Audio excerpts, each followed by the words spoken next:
We argue our position with points that we feel outweigh the other person's proof that they're right or it's a better way of doing it their way. We arm ourselves with our ammunition on how we want to, sway the conversation. And that's not always the best way to approach something. Any successful relationship starts with finding your center, the truth at the core of who you are. Only then can you develop the ability to truly connect with someone else. Concentric is about aligning with people who share a common center. This show gives you the tools and the skills to do just that through practical training, real-life stories and examples, and in-depth interviews with people who have taken this journey and come out the other side better for it. Welcome to Concentric. We're glad you're here. Welcome to episode 17 of Concentric. Today we're talking about the power of beliefs and how we can challenge those beliefs that we hold so dear at times that are, completely wrong or just might be wrong, right? Beliefs form the basis of how we see the world, how we interact with others in the world, and it's really critical that we take the time and have the awareness to challenge some of those beliefs, especially in the moment that either you're being triggered by an event or someone. It's great when we can take a step back and ask a few powerful questions that will help us challenge those beliefs and potentially reframe things so that you can either come to a resolution with that other person or learn something from that negative event that you went through. So Gary and I talk about not only the power of beliefs and what a difference it can make when you can reframe, but he also gives us 3 really powerful questions that help us in that process. All right, let's jump in. Welcome to Concentric. Gary, how is it going? Oh, it's going great, my friend. I've had a interesting weekend, and I've been great. So I am looking forward to our conversation as usual, awesome. And seeing what we have in store about what's going to come out of your mouth and what will come out of mine, and we'll go from there. Sounds good, as always. That's the fun part, right? Yeah, we're winging it.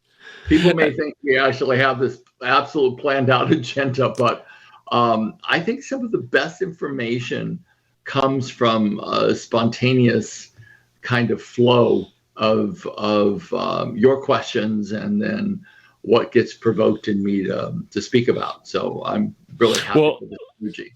I'm just going to edit all that out because, I'll just put in the fact that I'm a genius and I know every single thing that's going to be said, including I script everything that you say. That's what I'm going to insert in. That's what I'll put across the screen for everybody.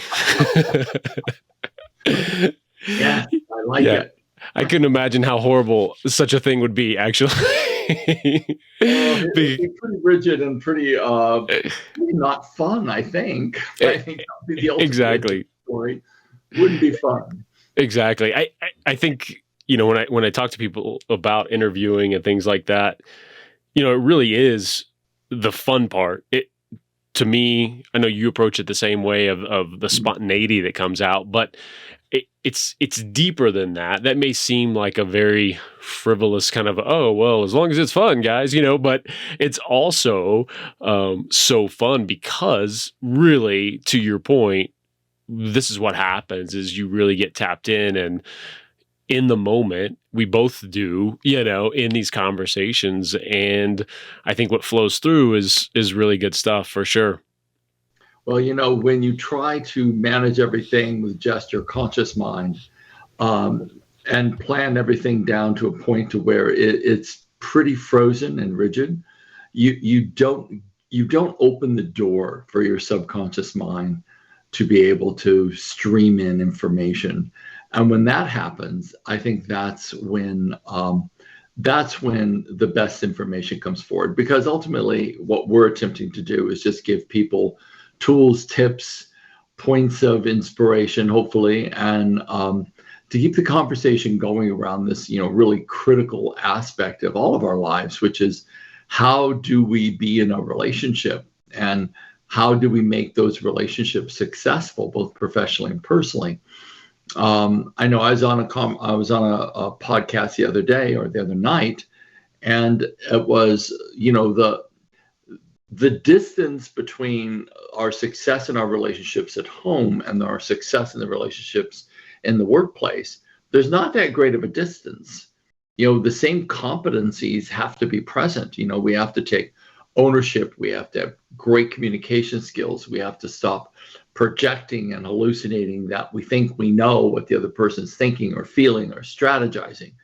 And we have to ask questions and be open to being able to be articulate in our own authenticity, and be able to have our boundaries and a direction and have clarity about that direction, and a strategy towards being willing to collaborate with others to get what we have to get done. And that means in the four walls of our home or the four walls of our organization. So it becomes a place where leaders need to be as authentic, as tooled up as they possibly can, and to be working for that place of absolute transparency and humility to run an organization that inspires people. Yeah. And that's really what, I know we both find so valuable, and I think what's really pulled us to doing this show and continuing it, because it's so critical. These are amazing critical skills. I know you've got a framework of, 3 questions, for instance, that can really shift things and make a difference just like that. And that's really what I want to do over the next few episodes with folks, is just give them some nuggets that they can actually jump in and apply right away. Yeah, and I'm happy to do that. And there's lots of stuff that we could share, but I want to give the really quick, down and dirty, in the trenches kind of stuff, because most people, when they're in a environment where emotions can be triggered, we have to be able to not drop down into that sort of cortisol and adrenaline dump that shuts down our frontal lobes so we can't think. So if that ever happens, we have to have really, really simple tools. And it happens a lot for most of us.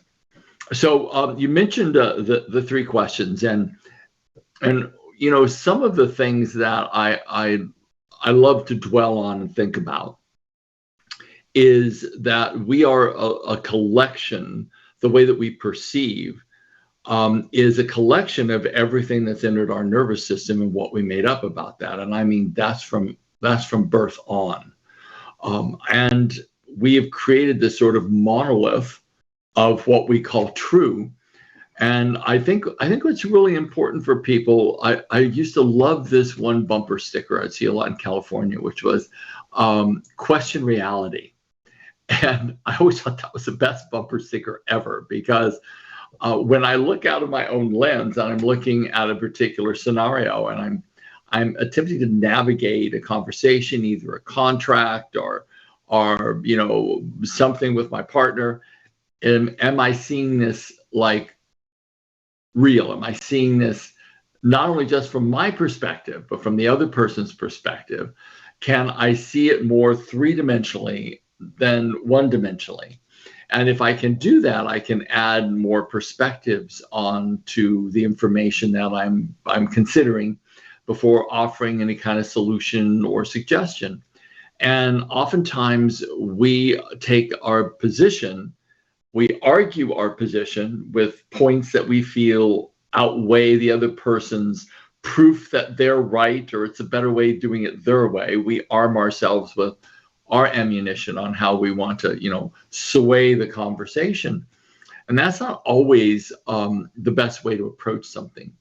And one of the key filters that we see our reality through, that we call it like this is what's real, is our beliefs. And our beliefs are really this composite of core significant events occur, and we create a constellation of beliefs. around those core significant events. And we've been doing this from the moment we exited, the womb out into the world. We are meaning-making creatures with more neurology firing off than there are grains of sand on the beaches of the planet. So when you think about that, we also have a biological thing that occurs that complicates everything, which is called a reticular activating system. What that does, it eliminates contrary information to what we believe and presents to us more evidence that our beliefs are real and true. It takes things away and kind of, I won't say minimizes, but focuses on how we see the world. This is why negative people can stay quite negative and almost impossible to convince otherwise. And positive people, will see the world in a completely different way. I hope you're enjoying this episode. If you want to take a deep dive into the concepts Gary is talking about here and so much more, I've got something for you. From time to time on this show, you may hear us talk about Gary's course, Creating Incredible Relationships. This course is the culmination of Gary's 35 years worth of seminars, one-on-one training, and transforming the lives of over 11,000 people on 4 different continents.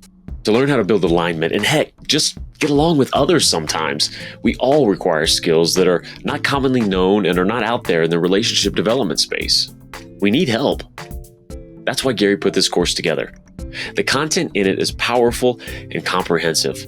But just like we've done with this show, it's put together in a way that's easily consumable and quickly implemented. To gain the ability to take every relationship you have or want to have to the next level, go to garyscourse.com and see how to get started. Now, back to the show.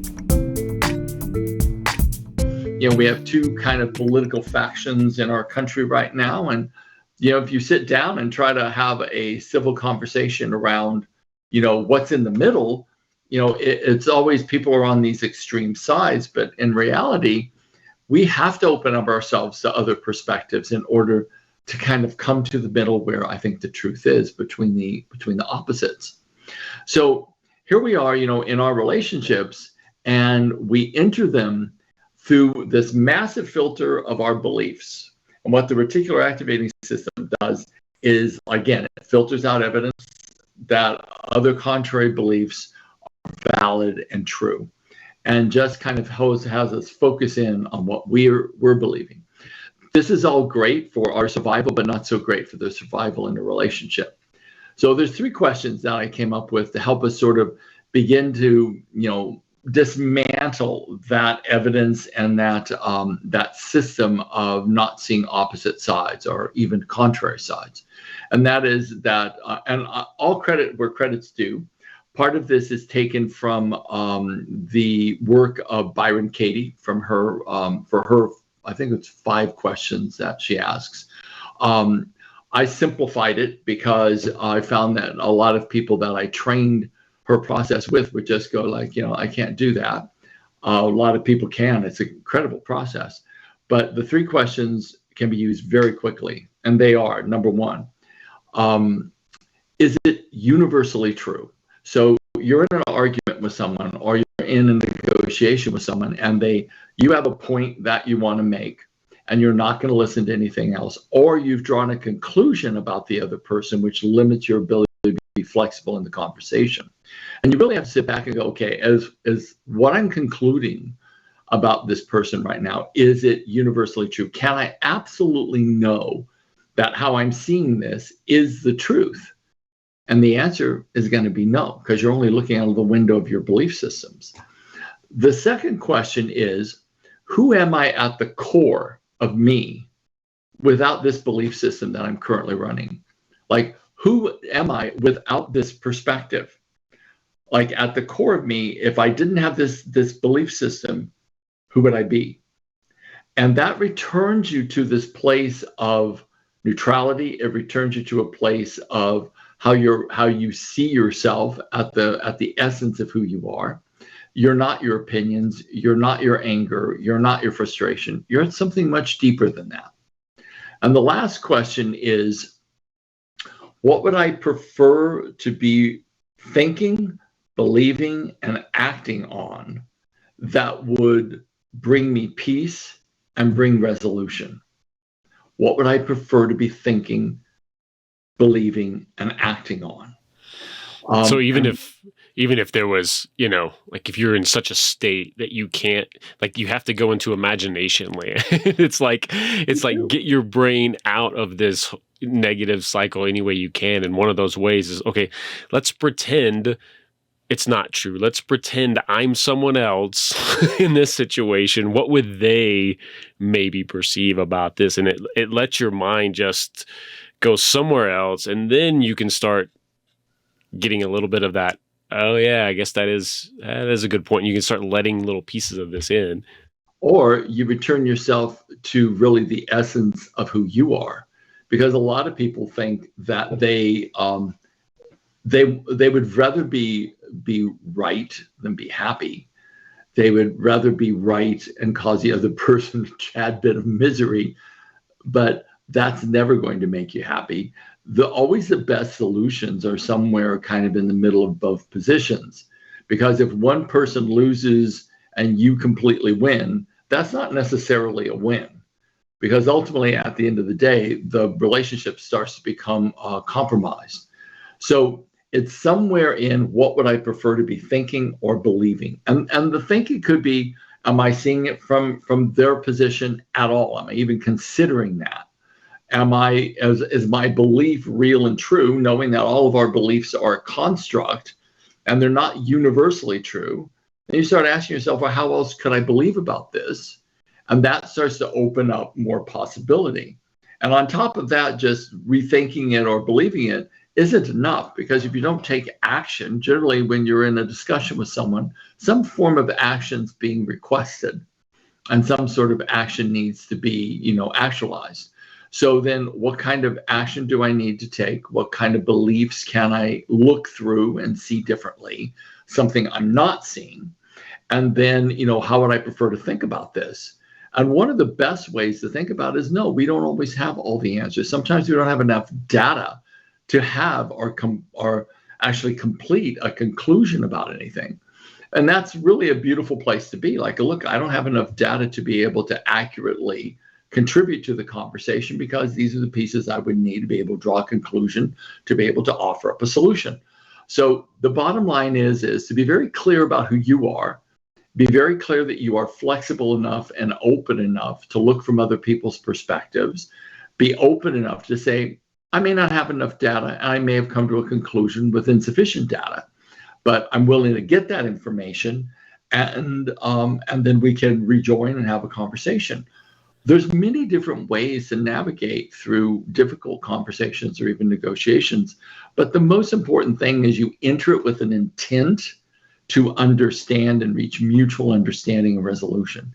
If you enter it with an intent to drive your point to the conclusion and force them into an agreement, not so great, because you may win that particular point of contrast, but you're not gonna create a bridge to mutual understanding with that person. And the next 3 or 4 or 5 conversations, if they go the same way, there's going to be so much resentment built up towards you that you're probably going to eventually destroy the relationship. So the point is, always be able to come in with your willingness to be flexible and to see it from the other person's perspective. Ask yourself the questions to break down the rigidity of your thinking, and then give yourself the capacity to look through someone else's eyes, and also to realize that there may be data missing that, if you had, would change your particular position. Yeah, that's good. It's an area where curiosity becomes a really critical and useful skill in that point, to get curious. Do I need more data to figure this out? Am I, is someone else, do I know what they're thinking? No, like you start getting curious about that. And then you get out of, again, the negative anger cycle a little bit, even if it's just a little bit, and it can open that up. Yeah, it's really important, because so much of our minor to less minor trauma is always in the context of a relationship. And so as a consequence, when people are in an argument or disagreement, more of those potential trauma loops can be triggered, and we find ourselves, becoming less and less rational and more emotional. And that's when, there's deeper work that we have to address within ourselves. But all this ends up being a great way to wake yourself up, because ultimately, at the end of the day, if you're any form of leadership position, and I personally think we all are, if you're a parent and you don't have leadership skills, your children suffer. I think parents have the most difficult leadership position that there is, and that's raising another soul. It's difficult as all get out. And so if we don't have that capacity to be more self-aware, then what happens is we lose our credibility. We lose our credibility with our children, with our partners, with our coworkers, because we're trying to drive home our opinions and our positions, and we're not really understanding the impact it has on others. Generally, we're doing it out of faulty data. We haven't really gathered all the facts there are to gather, and as a consequence, we're generally speaking from a position of belief rather than a position of facts, and that can cause just a lot of discord in relationships. Yeah, big time. I can't remember who I was listening to being interviewed, but it was a great insight that, we usually, when we think about ourselves and our perception of the world, this goes back to the beginning of this conversation, right? Like we think of it more like the us, our mind, our brain, whatever that is, seeing out into the world like we would, if we were in a building looking out windows, right? And we're interpreting the world this way. But it's actually much more that's just, it's input. Everything is input. And that, whether it's what we're looking at, what we're hearing, it's all input like into a computer. And our belief systems are, the software that's going on and interpreting that data coming in all these different ways very uniquely. So there's not this absolute truth. Oh, I'm seeing this, that makes it true.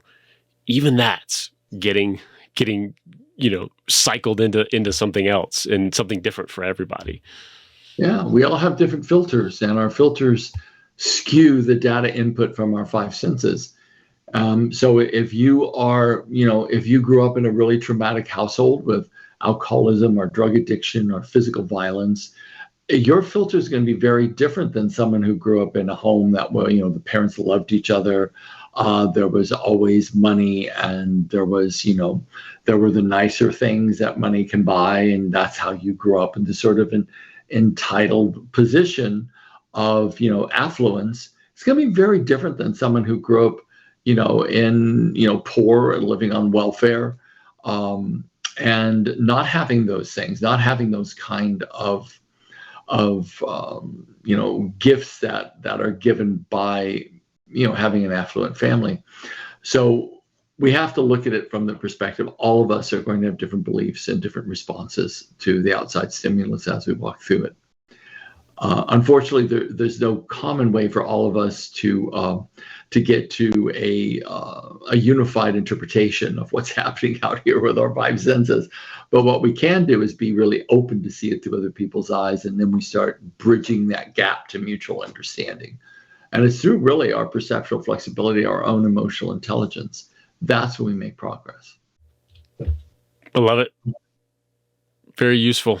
This is one of those great things that kind of, keep on a sticky note in front of you at all times, to keep there's somebody else's, someone else can have a different experience here. Completely different experience. This is why when couples get married, they're like, I thought this was going to be different, or I really have this expectation. And oftentimes there's all these secret contracts of assumptions that are made because people aren't communicating well.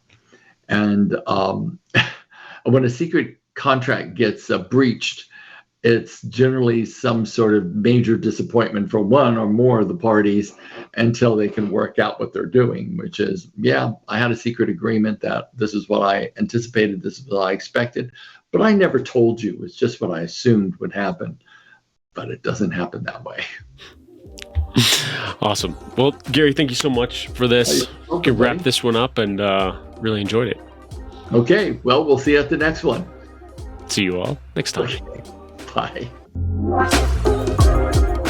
Thanks for joining us on another episode of Concentric. If you enjoyed this episode, we'd certainly like a great review from you on your favorite podcasting platform. But more than that, what really makes a difference to a show like ours is a recommendation to someone who would love this show like you do. Word of mouth referrals to your network and your podcast devouring friends is incredibly helpful to the growth of this show. For episode links and info, go to concentricshow.com. Thank you so much, and remember to keep building alignment to build a better life.